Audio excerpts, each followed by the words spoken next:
In the early 1950s, a terrifying new disease was sweeping the globe, leaving a trail of sorrow and despair in its wake.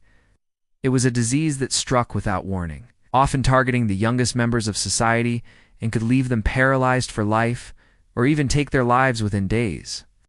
And as if that wasn't enough, there was no known cure. For those most severely affected, there was only one glimmer of hope: a machine that could artificially breathe for them, giving them a chance at survival. These massive metal cylinders were called iron lungs, and they were the only hope for children suffering from a disease called polio.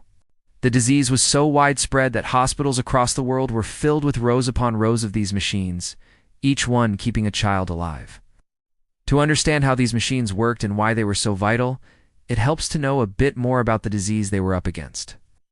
Polio, short for poliomyelitis, is a viral infection that can cause paralysis and even death.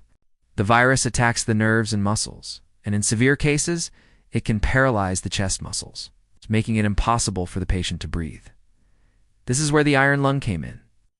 These machines were essentially mechanical ventilators that created a negative air pressure inside the cylinder, forcing the lungs to expand and contract, allowing the patient to breathe. It was a crude and noisy machine, but it worked, and that's all that mattered. For many children, life inside the iron lung was not a temporary one. Weeks stretched into months, and for some, even years. The children could stare out at the world through mirrors positioned above their heads, watching as nurses and doctors worked tirelessly to keep them alive. It was a race against time, and the clock was always ticking. The families of the children would often stay by their side, watching and waiting, praying for a miracle. But in 1955, everything changed. Dr. Jonas Salk's vaccine was declared safe and effective, and within years, new polio cases plummeted.